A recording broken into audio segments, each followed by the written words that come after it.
ഇന്ന് ഒരുപാട് പേര് എൻക്വയർ ചെയ്ത് അല്ലെങ്കിൽ ഇത് എന്തുകൊണ്ടെന്ന് ചോദിക്കുന്ന ഒരു ടോപ്പിക്കായിട്ടാണ് ഞാൻ വന്നിട്ടുള്ളത്. Porn addiction. ഇതിനെ ഞാൻ എങ്ങനെ ഹാൻഡിൽ ചെയ്യണം അല്ലെങ്കിൽ എന്തൊക്കെ ചെയ്യണം എന്ന് ചോദിക്കുന്നവർക്ക് ഇതാ ഒരു 6 ടിപ്സാണ് ഞാൻ പറയുന്നത്. ഇന്ന് ഇതിനെങ്ങനെ ഹാൻഡിൽ ചെയ്യാം എന്ന് നമുക്ക് നോക്കാം.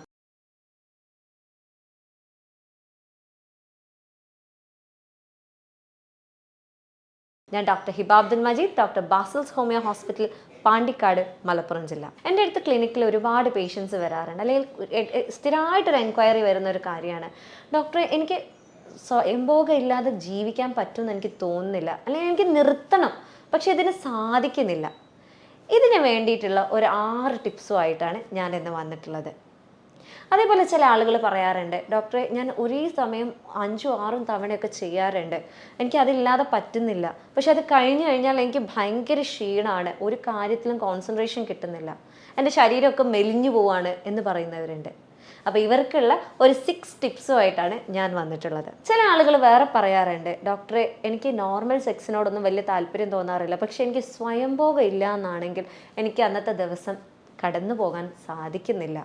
അതേപോലെ ചില ആളുകൾ പറയാറുണ്ട്, ഡോക്ടറെ ഇറക്ടൈൽ ഡിസ്ഫങ്ഷനാണ്, എനിക്ക് ഉദ്ധരിക്കുന്നില്ല, അല്ലെങ്കിൽ പെട്ടെന്ന് സ്ഖലനം പോകുന്നുണ്ട്. ഇത് പലരും പറയുന്നത് സ്വയംഭോഗം കാരണമാണ്, അമിതമായിട്ടുള്ള പോൺ അഡിക്ഷൻ കാരണമാണ് എന്ന് പറയാറുണ്ട്. അപ്പോൾ ഇങ്ങനെയാണ് ഇത് നിർത്തേണ്ടത് എനിക്കറിയില്ല എന്ന് പറയുന്ന ആളുകളുണ്ട്.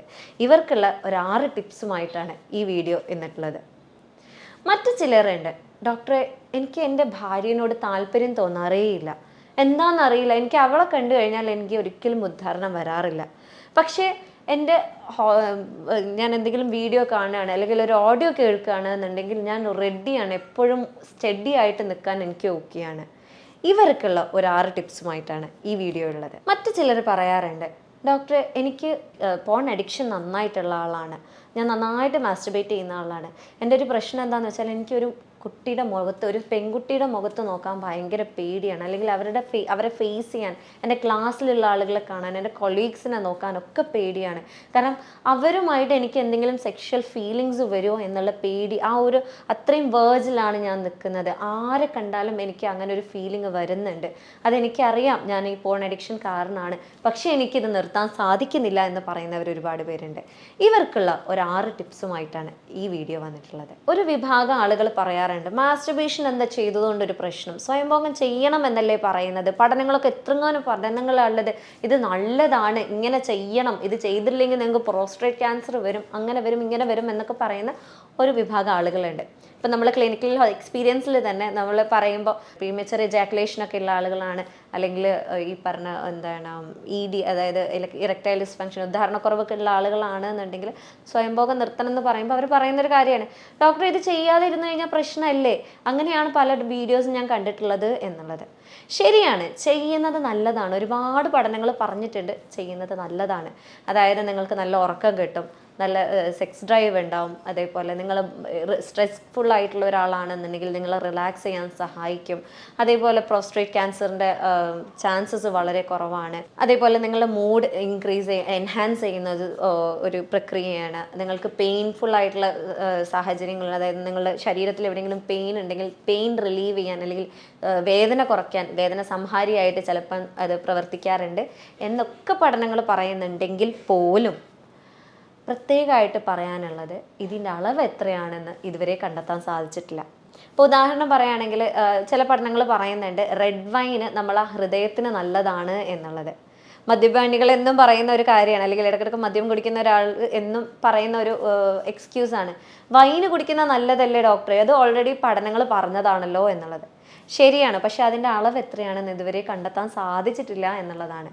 അതായത് ഒരു പെഗ്ഗാണോ അല്ലെങ്കിൽ ഇത്ര ml ആണോ എന്നുള്ളത് ഇതുവരെ കണ്ടെത്താൻ സാധിച്ചിട്ടില്ല. അതുപോലെ തന്നെയാണ് മാസ്റ്റർബേഷൻ്റെ കാര്യമാണെങ്കിലും, അതായത് ഒരു മാസ്റ്റർബേറ്റ് ചെയ്യുന്നത് എത്ര അളവിൽ എന്നുള്ളത് ഇതുവരെ കണ്ടെത്താൻ സാധിച്ചിട്ടില്ല, എത്ര അളവിലാണ് നല്ലത് എന്നുള്ളത്. ഇപ്പോൾ മറ്റു പഠനങ്ങൾ പറയുന്നുണ്ട്, അതായത് നിങ്ങൾ ഡെയിലി മാസ്റ്റർബേറ്റ് ചെയ്യുന്ന ഒരാളാണെന്നുണ്ടെങ്കിൽ അത് അധികമായിട്ട് തന്നെയാണ് കണക്കാക്കുന്നത്. അത് നിങ്ങൾക്ക് നോർമൽ അല്ല, നിങ്ങളുടെ ലൈഫ് സ്റ്റൈലിന് അത് ഹെൽത്തി അല്ല എന്നുള്ളത്. അപ്പോൾ ഇനി നമ്മൾ നോക്കുന്നത് എങ്ങനെയാണ് നമ്മൾ പോൺ അഡിക്റ്റ് അല്ലെങ്കിൽ മാസ്റ്റർബേഷനോട് അഡിക്ഷൻ ഉള്ള ഒരാളെ തിരിച്ചറിയുക എന്നുള്ളതാണ്. അതായത് നമ്മൾ അഡിക്റ്റഡ് ആണോ അല്ലെങ്കിൽ നമ്മൾക്ക് ചുറ്റിലുള്ള ഒരാൾ അഡിക്റ്റഡ് ആണോ എന്നുള്ളത് എങ്ങനെ തിരിച്ചറിയാം. ഇത് പ്രത്യേകിച്ച് മാതാപിതാക്കൾക്കുള്ളതാണ്. നിങ്ങൾക്ക് വളർന്നു വരുന്ന കുട്ടികളുണ്ടെന്നുണ്ടെങ്കിൽ നിങ്ങൾക്ക് പെട്ടെന്ന് തിരിച്ചറിയാനുള്ള ചില പോയിന്റ്സ് ആണ് ഈ പറയുന്നത്. ഒന്നെന്ന് പറഞ്ഞാൽ അവർ ഏത് സാഹചര്യത്തിലും എങ്ങനെയെങ്കിലും പോൺ വാച്ച് ചെയ്യാൻ അല്ലെങ്കിൽ മാസ്റ്റർബേറ്റ് ചെയ്യാനുള്ള സാഹചര്യങ്ങൾ ഉണ്ടാക്കിയെടുക്കും. ചില ആളുകൾ ഇപ്പം പഠിക്കുന്ന കുട്ടികളാണെന്നുണ്ടെങ്കിൽ ചിലപ്പോൾ അവർ ക്ലാസ്സിലായിരിക്കാം, ചിലപ്പോൾ വീട്ടിലായിരിക്കാം, വീട്ടിൽ ഒരാൾ വരാനുള്ള സാധ്യതയുള്ള എടുത്താവാം, നിങ്ങൾക്ക് പെട്ടെന്ന് പിടിക്കാനുള്ള ചാൻസ്, അതായത് അവർക്ക് അതൊന്നും അവരെ ബോധവാന്മാരാക്കുന്നില്ല. ഏത് സാഹചര്യത്തിലാണെങ്കിൽ എനിക്ക് മാസ്റ്റർബേറ്റ് ചെയ്തേ പറ്റുള്ളൂ, സ്വയംഭോഗം ചെയ്തേ പറ്റുള്ളൂ എന്ന സാഹചര്യത്തിൽ നിൽക്കുന്ന ആളുകളാവാം. മുതിർന്നവരാണെന്നുണ്ടെങ്കിൽ ചിലപ്പോൾ അവർ വർക്ക് സ്പേസിലാവാം അവർ ഈ ചെയ്യുന്നത്. അതേപോലെ തന്നെ അവർക്ക് ഇത് സ്ഥിരമായിട്ട് വേണം, നിരന്തരം ചെയ്ത് കഴിഞ്ഞാൽ തന്നെ അവരുടെ പ്രൊഡക്ടിവിറ്റി കുറയുന്നുണ്ട്. അതേപോലെ അവർക്ക് കോൺസെൻട്രേഷൻ കിട്ടുന്നില്ല, പെട്ടെന്ന് മെലിഞ്ഞു പോകുന്നുണ്ട്, മുടികൊഴിച്ചിൽ നന്നായിട്ടുള്ള ആളുകളാണ്. അതേപോലെ സ്ത്രീകളായിട്ട് വലിയ കുഴപ്പമില്ലാത്ത ആളുകളായിരുന്നു, പക്ഷെ ഇപ്പം അവർക്ക് ഫേസ് ചെയ്യാനോ സംസാരിക്കാനോ ഭയങ്കര ബുദ്ധിമുട്ട് കാണിക്കുന്നുണ്ട്. അതേപോലെ കല്യാണം കഴിഞ്ഞൊരു വ്യക്തിയാണ് നിങ്ങളെന്നുണ്ടെങ്കിൽ പാർട്ട്ണറുമായിട്ട് ഇഷ്യൂസ് വരികയാണ്, നിങ്ങൾക്ക് സെക്സിനോട് താല്പര്യം വരുന്നില്ല, ബന്ധപ്പെടാൻ താല്പര്യം തോന്നുന്നില്ല, പാർട്ട്ണറെ ഒരു അട്രാക്റ്റീവ് വുമൺ ആയിരുന്നു പക്ഷെ ഇപ്പം നിങ്ങൾക്ക് ഒരു താല്പര്യം തോന്നുന്നില്ല, നിങ്ങൾക്ക് പാർട്ട്ണറുമായിട്ട് ഇഷ്യൂസ് വരുന്നുണ്ട്. അതേപോലെ നിങ്ങൾക്ക് റെസ്പോൺസിബിലിറ്റീസ് നിങ്ങൾ ചെയ്യേണ്ട അല്ലെങ്കിൽ ചെയ്ത് തീർക്കേണ്ട കാര്യങ്ങൾക്ക് ഡെഡ് ലൈൻസ് ഒന്നും നിങ്ങൾക്ക് മീറ്റ് ചെയ്യാൻ സാധിക്കുന്നില്ല എന്നുള്ള സാഹചര്യങ്ങളൊക്കെ വരുന്നുണ്ട് എന്നുണ്ടെങ്കിൽ ഒരു പക്ഷേ നിങ്ങൾ പോൺ അഡിക്റ്റഡ് ആണ്. നിങ്ങൾക്ക് നിർത്തണം എന്ന ആഗ്രഹം ഉണ്ടെങ്കിൽ പോലും എനിക്ക് കഴിയുന്നില്ല ഡോക്ടറെ, ഞാൻ എന്ത് മാർഗം ചെയ്തിട്ടും എന്തൊക്കെ നോക്കിയിട്ടും എൻ്റെ മൈൻഡ് മാറ്റാൻ ശ്രമിക്കുന്നു, ഞാൻ വേറെ എന്തെങ്കിലും കാണാനോ കേൾക്കാനോ ഒക്കെ ശ്രമിക്കുന്നുണ്ട്, സാധിക്കുന്നില്ല എന്നുള്ള അവസ്ഥയാണ് എന്നുണ്ടെങ്കിൽ നിങ്ങൾ എന്തായാലും പോൺ അഡിക്റ്റഡ് ആണ്, അല്ലെങ്കിൽ നിങ്ങൾ മാസ്റ്റർബേഷനോട് അഡിക്ഷൻ ഉള്ള ഒരാളാണ്. അപ്പോൾ ഇതിൻ്റെ കാരണങ്ങൾ എന്താണെന്ന് പറഞ്ഞാൽ അതിൻ്റെ മുഖ്യ കാരണം എന്ന് പറയുന്നത് പല ആളുകളും അവർക്ക് എന്തെങ്കിലും സ്ട്രെസ് ഉണ്ട് എന്നുണ്ടെങ്കിൽ, അവർക്ക് എന്തെങ്കിലും സങ്കടങ്ങൾ ഉണ്ട് എന്നുണ്ടെങ്കിൽ, സൈക്കോളജിക്കലായിട്ട് അവർക്ക് എന്ത് ഇഷ്യൂസ് ഉണ്ട് എന്നുണ്ടെങ്കിൽ അവരത് തീർക്കുന്ന ഒരു സ്ഥലം എന്ന് പറയുന്നത് ഈ ഒരു സ്വയംഭോഗം ചെയ്യുന്ന സമയമാണ്. ആ സമയം അവർക്ക് എന്തോ ഒരു റിലാക്സേഷൻ കിട്ടുന്നത് കൊണ്ട് തന്നെ അവർ അതിലേക്ക് അഡിക്റ്റഡ് ആവാറുണ്ട്. അത് റിപ്പീറ്റഡ് ആയിട്ട് നിങ്ങൾ അതിലേക്ക് പോവുകയാണെന്നുണ്ടെങ്കിൽ നിങ്ങൾ അഡിക്റ്റഡ് ആവാനുള്ള സാധ്യതകൾ കൂടുതലാണ്. മറ്റൊന്നെന്ന് പറയുന്നത് ബോർഡം, അല്ലെങ്കിൽ ഒന്നും ചെയ്യാനില്ല. പിന്നെ ഈ ഒരു ടീനേജ് പ്രായം എന്ന് പറയുന്നത് എപ്പോഴും എവിടെ നിന്നും കിട്ടുന്ന ഒരു സാഹചര്യമുണ്ട്. ഫോണുണ്ട്, ലാപ്ടോപ്പ് ഉണ്ട്, നമ്മൾക്ക് ഇല്ലാത്ത എല്ലാ ബ്ലൂ സ്ക്രീൻസും ഇന്നത്തെ കുട്ടികൾക്ക് ഉണ്ട്. അപ്പം അവർക്ക് പഠനത്തിൻ്റെ ഒക്കെ ആവശ്യങ്ങളായിട്ട് നമ്മൾ കൊടുക്കുന്ന ഒരു കാര്യമാണ്.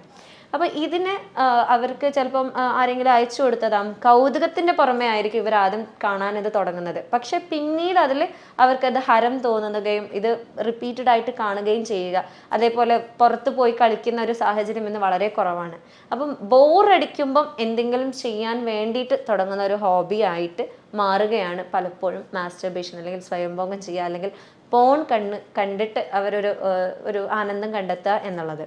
അതേപോലെ മുതിർന്നവരിലാണെന്നുണ്ടെങ്കിൽ അവരുടെ റിലേഷൻഷിപ്സിൽ എന്തെങ്കിലും പ്രശ്നങ്ങളുണ്ടെങ്കിൽ, പ്രത്യേകിച്ച് ഭാര്യ ഭർത്തൃ ബന്ധത്തിൽ അവർ സെക്ഷലി സാറ്റിസ്ഫൈഡ് അല്ലാത്ത ഒരാളാണെന്നുണ്ടെങ്കിൽ ഇതേപോലെ അവർ പോണിനോട് കൂടുതൽ താല്പര്യം കാണിക്കുകയും അവരുടെ ആ ഒരു ഫ്രസ്ട്രേഷൻ തീർക്കാൻ വേണ്ടിയിട്ട് ശ്രമിക്കുകയും സ്വാഭാവികമായിട്ടും അവർ പോൺ അഡിക്റ്റഡ് ആവുകയും ചെയ്യാറുണ്ട്. അപ്പോൾ പോൺ അഡിക്ഷൻ 1-2 തവണയല്ലേ ഞങ്ങൾ കാണുന്നുള്ളൂ, ഇതെങ്ങനെ ഒരു അഡിക്ഷനായി മാറുന്നത് എന്ന് ചോദിക്കുന്നവരോട് പറയാനുള്ളത് എന്താണെന്ന് വെച്ചാൽ, നിങ്ങൾ കള്ളുകൂടിയന്മാരെ നമ്മൾ പറയാറുണ്ട്, അവർ കള്ളു കുടിച്ച് നടക്കുകയാണ്, അവർ കള്ളിനോട് അഡിക്റ്റഡ് ആണ് എന്ന് പറയുന്നത് എപ്പോഴാണ്? അവർ ആദ്യം വളരെ കുറച്ച് ചെറിയ എമൗണ്ടിലാണ് അവർ കള്ളു കുടിച്ച് തുടങ്ങിയിട്ടുണ്ടാവുള്ളൂ. എപ്പോഴും അവർ ആ തുടക്കത്തിൽ തന്നെ വലിയ എമൗണ്ടിൽ കുടിച്ച് നടക്കുന്ന ആളുകളൊന്നുമല്ല. ഫസ്റ്റ് ജസ്റ്റ് അതിൻ്റെ ടേസ്റ്റ് നോക്കും, പിന്നെ അത് നല്ല ടേസ്റ്റ് ഉണ്ട് അല്ലെങ്കിൽ നല്ലൊരു ഫീലിംഗ് കിട്ടുന്നുണ്ട് എന്ന് വെച്ചാൽ ഞാൻ ഇത്ര മാത്രമേ കഴിക്കുള്ളൂ എന്ന് വിചാരിക്കുന്ന ആളുകളായിരിക്കും പലരും. ഇതെന്താ സംഭവിക്കുന്നതെന്ന് വെച്ചാൽ, നമ്മൾ ഇത്രയും ചെറിയ എമൗണ്ട് കള്ള് കുടിക്കുമ്പോൾ നമ്മളുടെ ശരീരത്തിലുള്ള ഡോപ്പമൈൻ, അതായത് ഹാപ്പി ഹോർമോണിൻ്റെ എമൗണ്ട്, അത് ഇപ്പം ഇതാണ് ഇതിൻ്റെ നോർമൽ ലെവൽ എന്നുണ്ടെങ്കിൽ പെട്ടെന്ന് ഡോപ്പമൈൻ റൈസ് ആവും. അപ്പം ഇത് റിപ്പീറ്റായിട്ട് നിങ്ങൾ അതേ എമൗണ്ട് ആണ് കഴിക്കുന്നതെന്നുണ്ടെങ്കിൽ ഇത് റൈസായി ഈ നോർമൽ ലെവലിന് ഇത് അവരുടെ നോർമൽ ആവും. അപ്പോൾ പിന്നെ എന്ത് വേണ്ടി വരും? പിന്നെയും കൂടുതലായിട്ട് അവർ കള്ള് കുടിക്കേണ്ടി വരും. അപ്പോൾ ഇതിൻ്റെക്കാളും കൂടുതൽ ഡോപ്പമൈൻ റൈസ് ആവും. അപ്പോൾ ഈ ഡോപ്പമൈൻ നമ്മുടെ ശരീരത്തിൽ കിട്ടുന്ന ആ ഒരു ഫീലിങ്ങിൻ്റെ ലെവൽ കൂട്ടാൻ വേണ്ടിയിട്ട് അവർ കഴിക്കുന്ന എമൗണ്ട് വീണ്ടും വീണ്ടും കൂടി കൂടി കൂടി കൂടി അവർക്ക് പിന്നീട് അത് ഇല്ലാതെ, അതായത് അവരുടെ ഡോപ്പമൈൻ ലെവൽ അത്രയും ഹൈ ആയിരിക്കും. അവർക്ക് നോർമൽ ആയിട്ടുള്ള സാഹചര്യങ്ങളിൽ ഉണ്ടാകുന്ന സന്തോഷങ്ങളൊന്നും അവർക്ക് സന്തോഷമായിട്ട് ഫീൽ ചെയ്യാൻ പറ്റാത്തൊരു സാഹചര്യം വരും. കാരണം എന്താണെന്ന് വെച്ചാൽ ഈ ഡോപ്പമൈൻ അത്രയും ലെവൽ ഹൈ ആണ്. നമുക്ക് നോർമലി ഇത്രയാണെന്നുണ്ടെങ്കിൽ നമുക്ക് നോർമൽ സന്തോഷങ്ങൾ അല്ലെങ്കിൽ നമ്മളുടെ ചുറ്റിനും നടക്കുന്ന സന്തോഷിപ്പിക്കുന്ന കാര്യങ്ങളിൽ നമ്മളുടെ ഡോപ്പമൈൻ ലെവൽ നോർമൽ രീതിയിൽ ഇത്രയും കൂടും. പക്ഷേ ഇത് കഴിച്ച് കഴിച്ച് കഴിച്ച് അവരുടെ നോർമൽ ഡോപ്പമൈൻ ലെവൽ തന്നെ ഭയങ്കര ഹൈ ആണ്. അപ്പോൾ സ്വാഭാവികമായിട്ടും ചുറ്റിലുള്ള ഒരു കാര്യം അവരെ ഹാപ്പി ആക്കുന്നില്ല. എന്തായാലും കള്ള് കുടിക്കേണ്ടി വരികയാണ് എന്നുള്ളൊരു സാഹചര്യത്തിലേക്ക് അവരെത്തും. ഇതുപോലെ തന്നെയാണ് പോൺ അഡിക്ഷൻ എന്ന് പറയുന്നത്. അതായത് നിങ്ങൾ ഇപ്പം ഫസ്റ്റ് കാണുന്നത് ചിലപ്പം വളരെ ലൈറ്റ് പോൺസ് ആയിരിക്കും, പക്ഷേ റിപ്പീറ്റഡ് ആയിട്ട് പിന്നീട് തിരയേണ്ടി വരുന്ന അവസ്ഥ വരും. അതായത് എത്ര തിരഞ്ഞാലും എനിക്കിത് സാറ്റിസ്ഫൈഡ് ആവുന്നില്ല, ഞാൻ ഇതിൽ എനിക്കൊരു താല്പര്യം തോന്നുന്നില്ല എന്ന് തോന്നി വീണ്ടും വീണ്ടും കൂടുതൽ സെൻഷ്വൽ ആയിട്ടുള്ള കാര്യങ്ങൾ കാണാൻ വേണ്ടിയിട്ട് നിങ്ങൾ ആഗ്രഹിക്കും. അപ്പോൾ സ്വാഭാവികമായിട്ടും നോർമലി നിങ്ങൾക്ക് നിങ്ങളുടെ നോർമൽ സെക്ഷൽ ലൈഫിൽ നിങ്ങൾക്ക് കിട്ടേണ്ട ഒരു ഡോപ്പമൈൻ ലെവൽ ഇതാണെന്നുണ്ടെങ്കിൽ നിങ്ങൾ കാണും തോറും നിങ്ങളുടെ ഡോപ്പമൈൻ്റെ എമൗണ്ട് കൂടി കൂടി നിങ്ങളുടെ നോർമൽ ലെവൽ റേസ് ആയിക്കൊണ്ടിരിക്കുകയാണ്. അങ്ങനെയാണ് ആക്ച്വലി ഇപ്പോഴത്തെ കാലത്ത് ഈ പീഡോഫിൽസ് എന്നൊക്കെ പറഞ്ഞിട്ട് ഒരുപാട് സിറ്റുവേഷൻസ് ഉണ്ട്. കുട്ടികളായിട്ട് ഇതാക്കുക, അങ്ങനെ ആക്കുക, ഇങ്ങനെ ആക്കുക എന്നൊക്കെ പറഞ്ഞിട്ട് ഒരുപാട് പോസ്കോ കേസുകളൊക്കെ കൂടി വരാനുള്ള ഒരു കാരണം എന്ന് പറയുന്നത് തന്നെ ഈ പോൺ അഡിക്ഷൻ തന്നെയാണ്. ഇനി നിങ്ങൾ സ്ഥിരമായിട്ട് മാസ്റ്റർബേറ്റ് ചെയ്യുകയാണ് അല്ലെങ്കിൽ സ്വയംഭോഗം ചെയ്യുന്ന ഒരാളാണ് എന്നുണ്ടെങ്കിൽ നിങ്ങൾക്ക് വരാവുന്ന കാര്യങ്ങൾ എന്തൊക്കെയാണ് അല്ലെങ്കിൽ പ്രശ്നങ്ങൾ എന്തൊക്കെയാണെന്ന് നോക്കുകയാണെന്നുണ്ടെങ്കിൽ ആദ്യം തന്നെ പറയാനുള്ളത്, നിങ്ങൾക്ക് തുടക്കത്തിൽ, ഞാൻ ഒരുപാട് കാലമായിട്ട് ചെയ്യുന്ന ഒരാളാണ്, എനിക്ക് എന്തായാലും ഇതിൻ്റെ അടിയിൽ കിട്ടാൻ പോകുന്ന കമൻറ്റ് അതാണ്, ഞാൻ എന്നും ചെയ്യുന്ന ഒരാളാണ്, ഈ ഡോക്ടറൊക്കെ വെറുതെ പറയുകയാണ് ഇതൊന്നിനൊന്നും ഒരു കുഴപ്പമില്ല എന്നുള്ളത്. പക്ഷെ നിങ്ങളൊന്ന് മനസ്സിലാക്കണം, ഇപ്പോഴൊന്നും അല്ല. അതായത് നിങ്ങൾക്ക് സഡൻ ആയിട്ടല്ല ഇതിൻ്റെ ബുദ്ധിമുട്ടുകൾ വരുന്നത്. നമ്മളെടുത്ത് വരുന്ന എത്ര കേസസ് ഉണ്ടെന്നറിയാം. അതായത് എനിക്ക് എൻ്റെ ഭാര്യനെ തൃപ്തിപ്പെടുത്താൻ പറ്റുന്നില്ല, ഭാര്യയുമായിട്ട് എനിക്ക് ഭാര്യൻ്റെ അടുത്ത് പോകുന്നതേ പേടിയാണ്, കാരണം അവൾക്ക് താല്പര്യമുണ്ട്, എനിക്ക് താല്പര്യമില്ല, ഞാൻ എങ്ങനെയാണ് അവളൊന്ന് സാറ്റിസ്ഫൈ ചെയ്യുക എന്ന ആശങ്കയിലാണ് പലപ്പോഴും നിൽക്കാറുള്ളത്. അതേപോലെ എനിക്ക് പെട്ടെന്ന് പോവുകയാണ് ഡോക്ടറെ, എനിക്ക് എന്താ ചെയ്യേണ്ടതെന്ന് അറിയില്ല, ഞാൻ എല്ലാത്തിലും നല്ല ഉഷാറാണ്, എല്ലാ കാര്യവും എനിക്ക് ഓക്കെയാണ്, പക്ഷെ എൻ്റെ ഭാര്യേൻ്റെ അടുത്ത് ഞാൻ വരുമ്പം ഞാൻ വെറും 0 ആണ് എന്നുള്ള ഒരു ഫീലിംഗ്, എന്നൊരു ഭയങ്കര ലോ സെൽഫ് എസ്റ്റീമാണ് എനിക്ക് ആളുകളെ ഫേസ് ചെയ്യാൻ പറ്റുന്നില്ല, എല്ലാവരും എന്നെ ആ ഒരു കണ്ണിലാണോ കാണുന്നത് എന്നുള്ള പേടിയാണ് എന്നെല്ലാം പറയുന്ന ആളുകളുണ്ട്. അതേപോലെ മറ്റ് ഇഷ്യൂസ് എന്താണെന്ന് വെച്ചാൽ അവർക്ക് ഭയങ്കര ക്ഷീണമായിരിക്കും. ഇതൊന്ന് ചെയ്ത് കഴിഞ്ഞാൽ ഡോക്ടർ എനിക്കിത് ചെയ്യാതിരിക്കാനും പറ്റുന്നില്ല, ഇത് ചെയ്ത് കഴിഞ്ഞാൽ ഭയങ്കര ക്ഷീണമാണ്, ഉറങ്ങണം എന്നുള്ള തോന്നലാണ്, എന്നാൽ രാവിലെ എണീറ്റ് കഴിഞ്ഞാൽ ഇത് ചെയ്യാതെ എനിക്ക് ബെഡിൽ നിന്ന് എഴുന്നേൽക്കാനും സാധിക്കുന്നില്ല. അതേപോലെ ഭയങ്കര കുറ്റബോധമാണ്, എനിക്കറിയാം ഇത് ഞാൻ എന്തുകൊണ്ടും തെറ്റാണ് ചെയ്യുന്നത്, ഇത് ചെയ്യാൻ പാടില്ലാത്തതാണ്, അല്ലെങ്കിൽ എൻ്റെ ശരീരത്തിന് ഒരുപാട് ഹാനികരമായിട്ടുള്ള എഫക്റ്റ് ഇത് കാരണം ഉണ്ട്, പക്ഷെ എന്നെക്കൊണ്ട് കഴിയുന്നില്ല, ഞാൻ എന്താ ചെയ്യേണ്ടതെന്ന് അറിയില്ല, എന്നെക്കൊണ്ട് കഴിയുന്നില്ല, ഇത് കാരണം എൻ്റെ മനസ്സിലൊരു കുറ്റബോധം, ഒരു വിങ്ങൽ അല്ലെങ്കിൽ ഒരു ഭയങ്കര കനം എനിക്ക് ഫീൽ ചെയ്യുന്നുണ്ട്, പക്ഷെ എന്താണ് ചെയ്യേണ്ടതെന്ന് എനിക്ക് അറിയുന്നില്ല എന്ന് പറയുന്ന ആളുകളുണ്ട്. അതേപോലെ ഇവർ അനുഭവിക്കുന്ന മറ്റൊരു പ്രശ്നമാണ് ലേറ്റ് ഓർഗാസം എന്ന് പറയും. അതായത് എത്ര സെക്സിൽ ഏർപ്പെട്ടാലും അല്ലെങ്കിൽ ബന്ധപ്പെടുമ്പോൾ എത്ര നേരം കഴിഞ്ഞാലും ഇവർക്ക് ആ ഒരു എന്താ പറയുക ഓർഗാസം അല്ലെങ്കിൽ ആ ഒരു ക്ലൈമാക്സിലേക്ക് എത്തുന്നില്ല, എനിക്ക് ശുക്ലം പുറത്ത് വരുന്നില്ല, രതിമൂർച്ചയിലേക്ക് ഞാൻ എത്തുന്നില്ല ഡോക്ടറെ, ഞാൻ എത്രയൊക്കെ ശ്രമിച്ചിട്ടും എനിക്ക് കഴിയുന്നില്ല, അവസാനം ഞാൻ ബന്ധപ്പെടുത്തൽ നിർത്തേണ്ടി വരികയാണ്, എൻ്റെ ഭാര്യ എനിക്ക് പറ്റുന്നില്ല, എനിക്കിനി കഴിയില്ല എന്ന് പറയുന്ന ഒരു അവസ്ഥയിലേക്ക് വരികയാണ്. ഇതിൻ്റെ അടിയിൽ അടുത്ത കമൻറ്റ് വരാൻ പോകുന്ന അതൊരു ഭാഗ്യമല്ലേ എന്നുള്ളതാണ്. പക്ഷേ ഇത് അനുഭവിക്കുന്ന ആളുകൾക്കേ അറിയാൻ പറ്റുള്ളൂ, കാരണം ഇത് എത്രത്തോളം പെയിൻഫുൾ ആണ് എന്നുള്ളത്. കാരണം അവിടെ ലൂബ്രിക്കേഷൻ കുറയുന്നുണ്ട്, അവർക്ക് ഭാര്യയ്ക്ക് വേദന വരുന്നുണ്ട്, ഇവർക്ക് വേദന വരുന്നുണ്ട്, പൊട്ടൽ വരുന്നുണ്ട്, പിന്നീട് മൂത്രമൊഴിക്കുമ്പോഴൊക്കെ ഭയങ്കര ബുദ്ധിമുട്ടും ഭയങ്കര നീരുള്ളതുപോലെ ഭയങ്കര പുകച്ചിലൊക്കെ ഫീൽ ചെയ്യുന്ന ഒരു സാഹചര്യത്തിലേക്കാണ് ഇത് ശരിക്കും എത്തിക്കുന്നത്. അപ്പോൾ ഇതിൻ്റെ ഒക്കെ ഒരു മെയിൻ റീസൺ എന്താണെന്ന് വെച്ചാൽ പോൺ വീഡിയോസിലൊക്കെ കാണുന്നത് ഭയങ്കരമായിട്ട് അവർ പല ഹോർമോണൽ തെറാപ്പികളും അല്ലെങ്കിൽ പല സർജറീസൊക്കെ കഴിഞ്ഞിട്ട് ഉണ്ടാകുന്ന ആളുകളാണ്. അപ്പോൾ അതിൽ ഉള്ള അതേ രൂപം നമ്മളുടെ വൈഫിൽ അല്ലെങ്കിൽ സ്ത്രീകളിൽ നമ്മൾ പ്രതീക്ഷിക്കുകയാണെന്നുണ്ടെങ്കിൽ സ്വാഭാവികമായിട്ടും നമ്മൾക്ക് ആ ഒരു ഫീലിംഗ് അല്ലെങ്കിൽ ആ ഒരു സെൻസ്, ഇപ്പം ഞാൻ നേരത്തെ പറഞ്ഞ പോലെ ആ ഒരു ഡോപ്പമൈൻ്റെ ആ ഒരു സെൻസേഷൻ അവിടെ ഉണ്ടാവില്ല, നമ്മൾക്കൊരു ഹാപ്പി ഫീലിംഗ് അല്ലെങ്കിൽ ആ ഒരു റിലീസിങ് ഫീലിംഗ് അവിടെ ഉണ്ടാവില്ല. അപ്പോൾ സ്വാഭാവികമായിട്ടും അവർക്ക് ലേറ്റ് ആയിട്ട് ഓർഗാസം ഉണ്ടാവാനുള്ള രതിമൂർച്ച ഉണ്ടാവാനുള്ള സാധ്യതകളും വളരെ കൂടുതലാണ്. അപ്പോൾ ഇതിനൊക്കെ എങ്ങനെ കൺട്രോൾ ചെയ്യാം എന്ന് നോക്കുകയാണെന്നുണ്ടെങ്കിൽ ഇതിലാദ്യമായിട്ട് ചെയ്യേണ്ടത് എന്ന് പറയുന്നത് ഇത് ഒരാളെടുത്ത് പറയാനുള്ള മനസ്സ് കാണിക്കുക എന്നുള്ളതാണ്. നിങ്ങൾക്കറിയാം നിങ്ങൾക്ക് ഒരു അഡിക്ഷൻ ഉണ്ട്, ഇത് മോശമാണ്, ഇതെങ്ങനെ ഒരാളെടുത്ത് പറയുക എന്നുള്ളതൊക്കെ ശരിയാണ്. പക്ഷെ നിങ്ങളത് പറയുന്ന നിമിഷം നിങ്ങൾ അതിൽ നിന്ന് പിന്മാറാൻ തയ്യാറാവുകയാണ് എന്നുള്ളത് നിങ്ങൾക്ക് 100% അവിടെ ഉറപ്പുവരുത്താൻ സാധിക്കും. ഈ പറയുന്ന ആൾ നിങ്ങളെ തിരിച്ച് അതൊന്നും കുഴപ്പമില്ലടാ എന്ന് പറയുന്ന ഒരാളാവരുത് എന്നുള്ളത് മാത്രം ശ്രദ്ധിക്കുക.